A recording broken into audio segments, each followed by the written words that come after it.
ನಮ್ಮ ಮೈಸೂರಿಗೆ ಇನ್ನೊಬ್ಬರು ಉಸ್ತುವಾರಿ ಸಚಿವರಿದ್ದಾರೆ. ವರ್ಷದಲ್ಲಿ 3 ಸಾರಿ ಅವರು ಒಂದು ಇಂಡಿಪೆಂಡೆನ್ಸ್ ಡೇ ಬರ್ತಾರೆ, ಬಾವುಟ ಹಾರಿಸ್ತಾರೆ. ಹಾಗೆ ರಿಪಬ್ಲಿಕ್ ಡೇಗೆ ಬರ್ತಾರೆ, ಬಾವುಟ ಹಾರಿಸ್ತಾರೆ.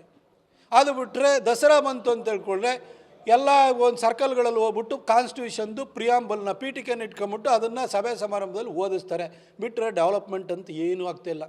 ಇಡೀ ಮೈಸೂರು ಈ ಭಾಗದವರೇ ಮುಖ್ಯಮಂತ್ರಿ ಆಗಿದ್ರೂ ಕೂಡ ಅಭಿವೃದ್ಧಿ ಅನ್ನೋದು ಸತ್ತೋಗ್ಬಿಟ್ಟಿದೆ. ಇಡೀ ಮೈಸೂರು ಸಫರ್ ಆಗ್ತಾಯಿದೆ. ಯಾವ ಕಾಮಗಾರಿಗಳು ಆಗ್ತಾಯಿಲ್ಲ, ಯಾವ ರಸ್ತೆಗಳು ಕೂಡ ಸರಿ ಇಲ್ಲ, ಎಲ್ಲ ಗುಂಡಿ ಬಿದ್ದೋಗಿದ್ದಾವೆ. ಆದರೆ ಟ್ರಾನ್ಸ್ಫರ್ ದಂಧ ಮಾತ್ರ ಯತೀಂದ್ರ ಅವರ ಮುಖಾಂತರವಾಗಿ ಭಾಳ ಸಾಂಗವಾಗಿ ನಡೀತಾ ಇದೆ. ಯಾಕಂದರೆ ಇವ್ರ ದಂಧ ನಡಿಬೇಕಲ್ವಾ? ಅವ್ರಿಗೇನು ರಾಜ್ಯದ ಬಗ್ಗೆ ಅಥವಾ ಮೈಸೂರಿನ ಬಗ್ಗೆ ಯತೀಂದ್ರ ಅವರಿಗೆ ಕಾಳಜಿ ಇತ್ತು ಅಂತಂದರೆ ಯತೀಂದ್ರ ಬಾಯಲ್ಲಿ ಒಂದು ದಿನ ಆದರೂ ಕೂಡ ಮೈಸೂರು ಅಭಿವೃದ್ಧಿ ಬಗ್ಗೆ ಮಾತು ಬಂದಿದೆಯಾ? ಮೈಸೂರಿಗೆ ಏನಾದರೂ ಒಂದು ಹೊಸ ಪ್ರಾಜೆಕ್ಟ್ ಕೊಡ್ತೀವಿ, ಮೈಸೂರದೊಂದು ಆಮೂಲಾಗ್ರ ಅಭಿವೃದ್ಧಿಯನ್ನು ಮಾಡ್ತೀವಿ ಅಂತ ಯಾವತ್ತಾರ ಹೇಳಿದಾರ?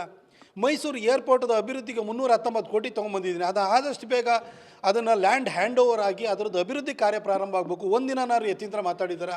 ಔಟರ್ ಪೆರಿಫೆರಲ್ ರಿಂಗ್ ರೋಡಿಗೆ ಅದಕ್ಕೆ 10 ಕೋಟಿ ರೂಪಾಯಿನ ನಾನೇ ಬಜೆಟ್ರಿ ಅಲೋಕೇಶನ್ನ ಮೂಡೋದ ಮುಖಾಂತರವಾಗಿ ಮಾಡಿಸಿದ್ದೀನಿ.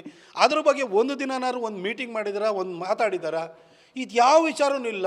KR ಹಾಸ್ಪಿಟಲ್ ಇವತ್ತು ಸಮಸ್ಯೆಗಳ ಆಗರವಾಗಿದೆ. ಅಲ್ಲಿ ಹೋಗಿರೋರಿಗೆ ಹೋದವ್ರಿಗೆ ರೋಗ ಬರುತ್ತೆ ಅಂಥ ಸ್ಥಿತಿ ಬಂದಿದೆ. ಅದನ್ನು ಸರಿ ಮಾಡಬೇಕು ಅನ್ನೋದ್ರ ಬಗ್ಗೆ ಯತೀಂದ್ರ ಅವ್ರ ಬಾಯಲ್ಲಿ ಒಂದು ದಿನಾರು ಬಂದಿದೆಯಾ?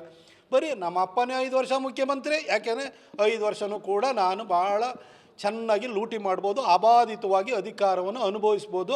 ಅದರಷ್ಟೇ ಉದ್ದೇಶ ಯತೀಂದ್ರಲ್ಲಿ ಕಾಣಿಸ್ತಾ ಇದೆ. ಸರ್, ಇದು ಸ್ಟೇಟ್ ಮೇಲೆ ಎಫೆಕ್ಟ್ ಬೀಳ್ತಾ ಇಲ್ಲ ಸರ್?